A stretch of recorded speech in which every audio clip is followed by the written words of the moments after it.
Bom dia, meus irmãos, graça e paz, aleluia, louvado seja o Deus e Pai de nosso Senhor Jesus Cristo. Deus nos permitiu mais esta manhã, mais esta oportunidade, que sejamos gratos, que sejamos agradecidos. Ontem conversamos no nosso culto sobre 3 atitudes importantes para esse momento que nós estamos vivendo. Dedicar a oração, algo extremamente importante. Estarmos alertas, muito importante. E terceiro, sermos agradecidos. Gratidão é a expressão máxima de um coração que reconhece o senhorio do Senhor. Aleluia. Bom dia para você que está aqui ao vivo comigo, bom dia para você que vai assistir em outro horário, ou boa tarde, ou até boa noite. Deus abençoe a todos. Nós estamos determinados aqui na nossa live Momento de Fé a estudar Gálatas, o livro de Gálatas. Já avançamos bastante, já estamos no capítulo 4, agora nos versos 6 e 7. Temos aí o capítulo 4, o restante do capítulo 4, do verso 8 ao verso 31, capítulo 5 e o capítulo 6. Acredito que mais um mês e meio, mais ou menos, se Deus permitir, 2 meses, nós estaremos aqui concluindo este estudo dos Gálatas, que é um divisor de água para as nossas vidas. Foi para a igreja, foi para as igrejas da Galácia e é para a nossa vida também, né? Então, nós estudamos as provas da justificação pela fé. Anotei aqui. Paulo falou e sugeriu aqui 6 provas da justificação pela fé. A prova das experiências, a experiência da salvação, a experiência da cura, a experiência de ter o Espírito Santo, a prova das Escrituras, né? Tudo aquilo que a Escritura diz e que cumpriu, a prova das promessas de Deus, a promessa de Deus feita a Abraão e que chegou até nós, a prova da fraqueza da lei, a lei que condena, a lei que expõe o pecado, mas a lei que não traz uma solução para isso, e a prova do que a fé faz por nós, a nossa identificação com Cristo pela fé. E nós estamos aqui estudando a última, a prova da nossa filiação, né? Fizemos a parte A na sexta-feira e vamos avançar um pouco hoje nessa prova da justificação pela fé, a prova da nossa filiação. Então, para melhor compreensão, hoje nós estamos estudando do verso 4, né, ao verso 7, Gálatas 4, do verso 4 ao 7, diz assim: mas quando chegou a plenitude do tempo, Deus enviou o seu Filho, nascido de mulher, nascido debaixo da lei, a fim de redimir os que estavam sob a lei, para que recebêssemos a adoção de filhos. E porque vocês são filhos, Deus enviou o Espírito do seu Filho ao coração de vocês, e ele clama: Abba, Pai. Assim você já não é mais escravo, mas filho. E por ser filho, Deus também o tornou herdeiro. Aleluia, aleluia. Louvado seja Deus. Interessante, nós já estudamos um pouco mais o verso 4 e 5, e vamos focar um pouco aqui nos versos 6 e 7 hoje.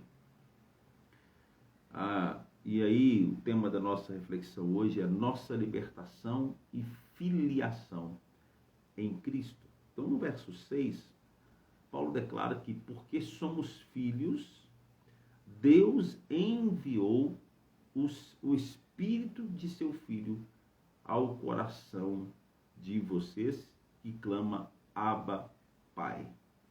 O Espírito do Filho de Deus é o Espírito da vida. João diz que aquele que tem o Filho tem a vida. Você lembra disso? 1 João 5,12. Aquele que tem o Filho tem a vida. E aquele que não tem o Filho de Deus não tem a vida. Essa é a expressão de João.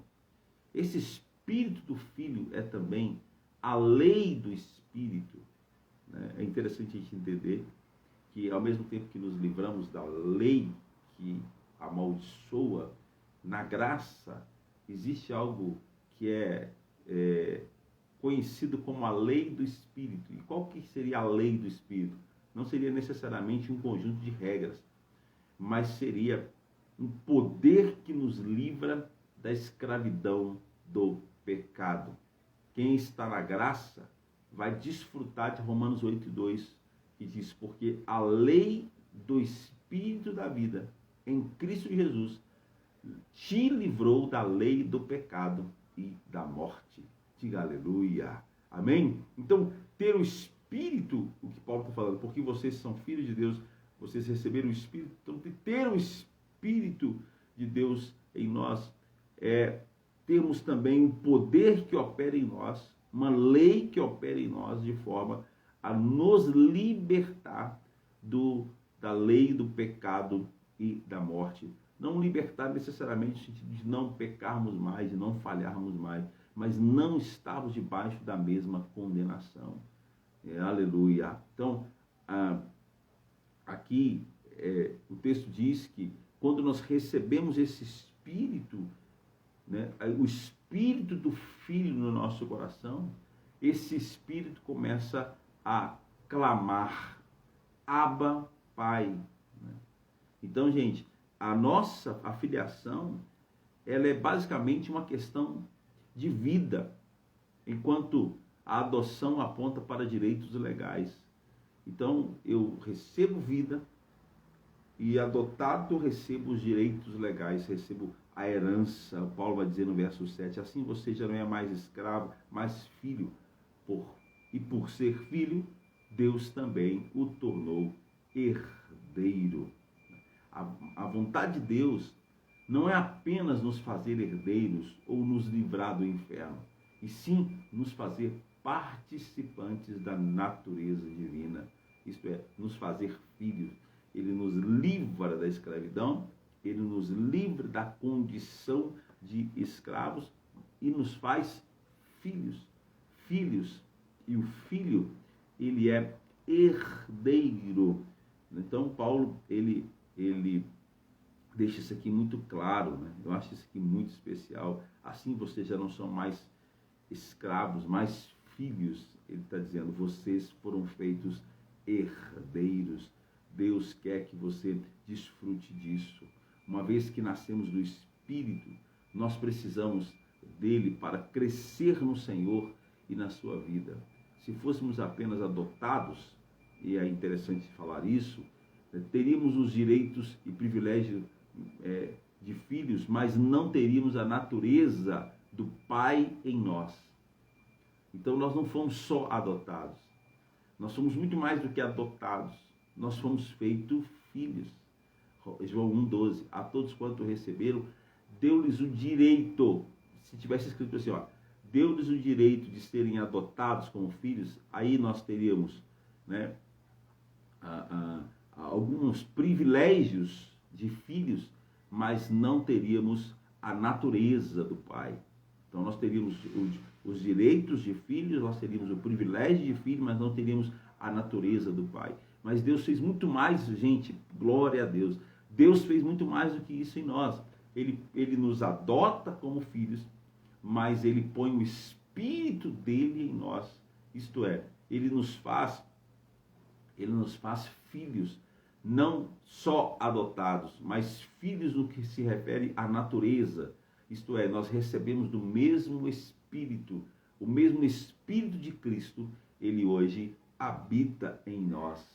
Então, nós temos essa vida que é o Espírito, que nos leva a crescer, até o ponto de sermos filhos com a mesma natureza e que expressam o caráter e a glória do Pai. Se você crê, diz aleluia. Agora, a lei não tem poder de produzir isso na nossa vida. Quando você obedece à lei, os rudimentos da lei, você apenas vai conseguir ter a condição e a posição de um filho adotado. Porque a lei não ministra o Espírito de Deus em nós. Você pode até conseguir, na obediência, ter o direito do filho, mas não seria filho. Então, por isso que a graça veio, por isso que Jesus veio, por isso que ele veio para cumprir, né, os rudimentos, as regras da lei, para que hoje nós, uma vez feito filhos, pudéssemos desfrutar dessa realidade de ter o Espírito do Filho no nosso coração, clamando Abba, Pai. Então, a lei não tem poder de produzir a realidade de filhos. Isso somente pode ser alcançado pelo Espírito. Sendo esse o caso, talvez vocês perguntam, por que o Espírito não foi enviado antes? Por que o Espírito não veio antes da lei? A resposta é que a promessa dada a Abraão precisava de um tempo para ser cumprida. E por isso que Paulo diz que Cristo veio na plenitude dos tempos. Também é interessante isso aqui, né? Cristo veio na plenitude dos tempos, ou seja, no momento exato. No verso 4, Paulo vai dizer que ele veio, né, na plenitude dos tempos. E alguém pode perguntar o que seria então essa plenitude dos tempos. São alguns fatores que contribuíram, né? Então ele veio no momento certo, quer dizer, no momento oportuno. Jesus veio para que esta ação divina pudesse ter êxito, e muito êxito. Então vamos entender o que seria a plenitude dos tempos. No momento certo.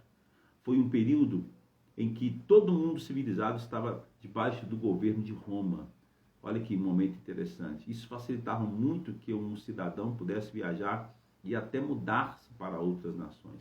Então ele veio no momento certo, onde o evangelho ia ter liberdade, né? Onde a palavra de Cristo, a revelação de Cristo, o conhecimento de Cristo teria facilidade de chegar em todos os lugares. O que seria a plenitude dos tempos? No momento certo. Nesse tempo, os romanos construíram estradas que interligavam todos os pontos do império. Isso favoreceu grandemente o intercâmbio comercial e cultural entre os povos, tudo contribuindo também para que o evangelho chegasse rápido. Foi um período em que a língua grega e a sua cultura produziram uma grande influência em todo o mundo, dando uma certa coesão à sociedade. Então, havia muita, não era um mundo globalizado ainda como hoje, né? Mas havia muita ligação, interligação, tanto de estradas, quanto de ser o mesmo reino, das pessoas falarem a mesma língua, ou pelo menos conhecerem a língua, e também serem, de alguma forma, como, segundo os estudiosos, quase 70% da população dentro do reino, da cultura romana, era escravo. Então eles eram obrigados também a aprender a língua, a aprender a cultura. Então tudo isso influenciou para que o evangelho, para que Jesus Cristo fosse conhecido em todo aquele mundo, né, e naqueles povos. Então esse é o momento que Jesus precisava vir, né? E também os antigos deuses mitológicos da Grécia e da Roma estavam em decadência. Então, na decadência dos deuses, né, chega Jesus tendo uma resposta à necessidade humana. Estou vendo tudo na hora certa. Deus não faz nada atrasado nem adiantado, é no tempo certo. Também foi o período em que a lei de Moisés acabou a sua obra de preparar as pessoas para a vinda de Cristo, mantendo-as sob tutela, de modo que elas ansiavam ardentemente pela liberdade com o qual Cristo as libertaria. Então Jesus veio no momento certo. Ele veio quando chegou a plenitude, o momento certo Deus ele fez então duas coisas. A primeira coisa que Deus fez foi enviar seu Filho para resgatar aqueles que estavam debaixo da lei. A primeira coisa foi isso. Segundo, ele enviou o seu Espírito e nos identificou a ele. Então, ele não só me adota como filho, quando ele coloca o Espírito dele em mim, ele me identifica com ele. Agora eu tenho, você tem. Gente, que coisa maravilhosa. Agora eu tenho, você tem o Espírito de Deus dentro de você. Isto é, você é um com ele. Aleluia. Mas primeiro, ele envia o seu Filho para resgatar aqueles que estavam debaixo da lei. Ele então vem para adotar, né, todas essas pessoas que crescem no seu nome. Ele veio para resgatar, adotar. Ele não somente nos resgata da escravidão, né, mas é algo que a primeira coisa que ele faz é isso, é resgatar. E quem é que estava habilitado para resgatar o homem da escravidão? Paulo mostra que Jesus era perfeitamente qualificado para resgatar, para realizar a nossa redenção. Primeiro, ele era filho de Deus, mas também nasceu de uma mulher, de uma mãe humana.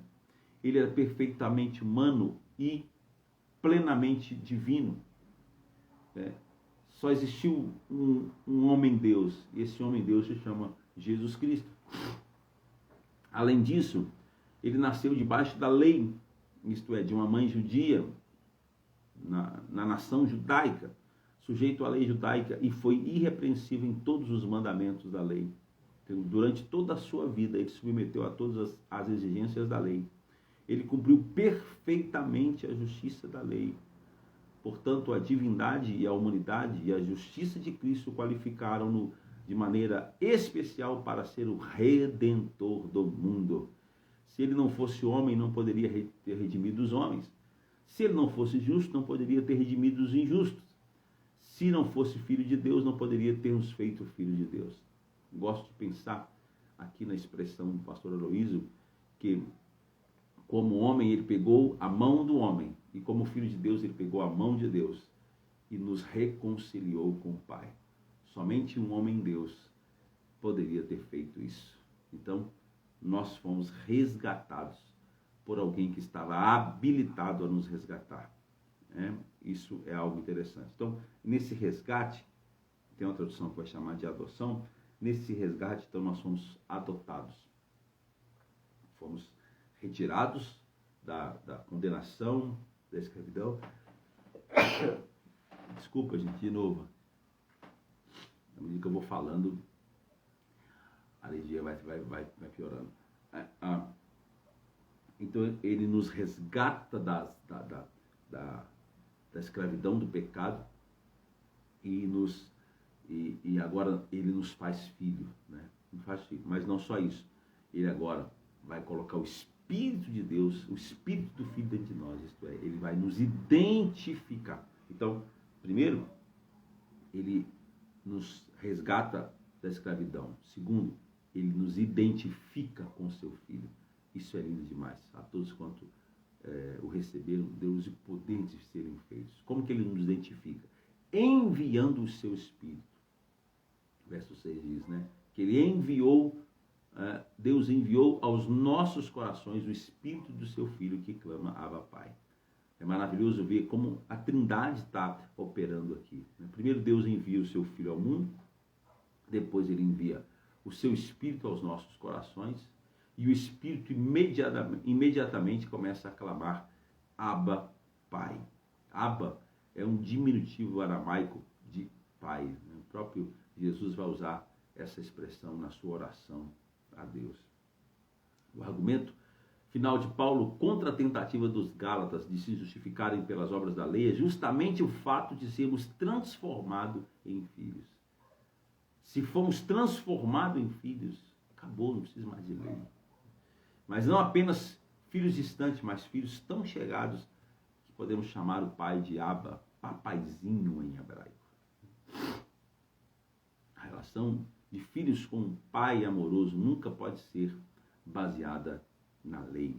Um filho não teme que seu pai o abandone porque ele se comportou mal. Um filho não imagina que precisa fazer algo para que continue sendo filho. Ele simplesmente sabe que é filho e está plenamente consciente do amor de seu pai.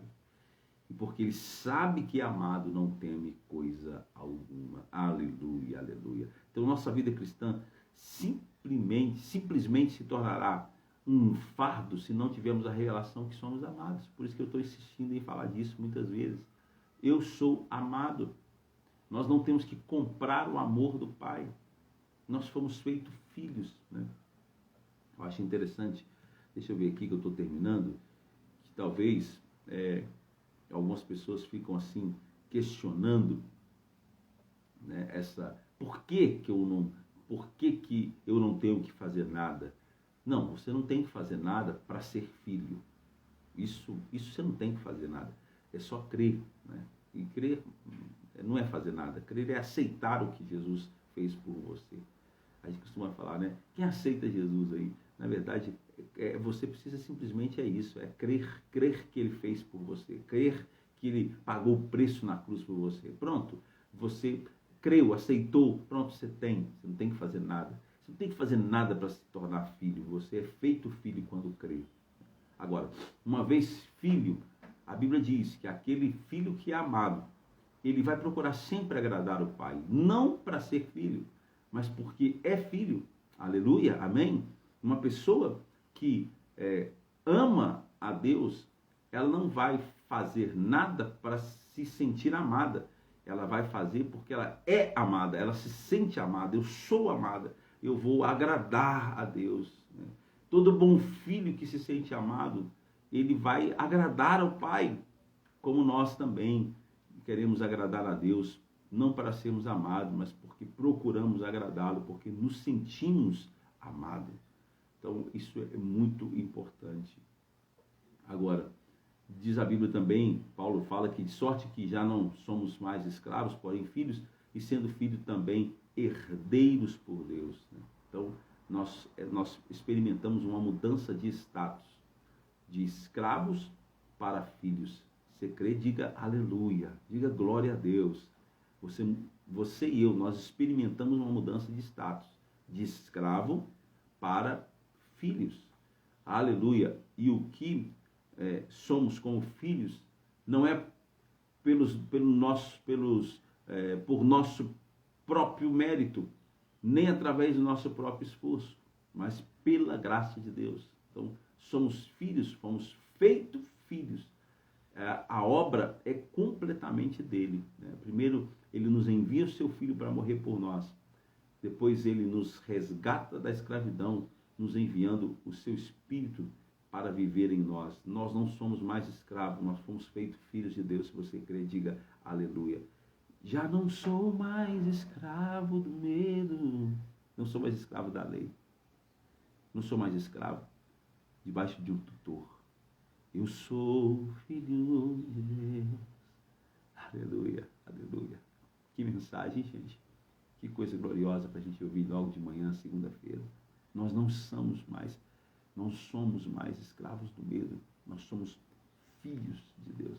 O Espírito de Deus foi colocado dentro de nós e nos identificou ao Filho. E esse Espírito, quando nós sabemos isso, quando nós entendemos isso, esse Espírito ele vai clamando dentro de nós.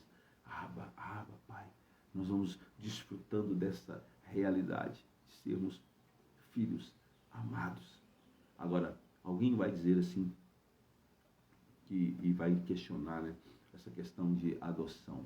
Por que às vezes aparece na Bíblia a expressão adotados? Porque essa expressão, apesar de não corresponder exatamente, né, o que Deus fez por nós, mas ela tinha uma força muito grande no contexto de Roma. Por quê?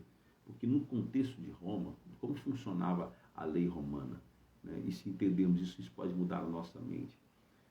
Um pai podia deserdar o seu filho se achasse que esse filho o estava desonrando.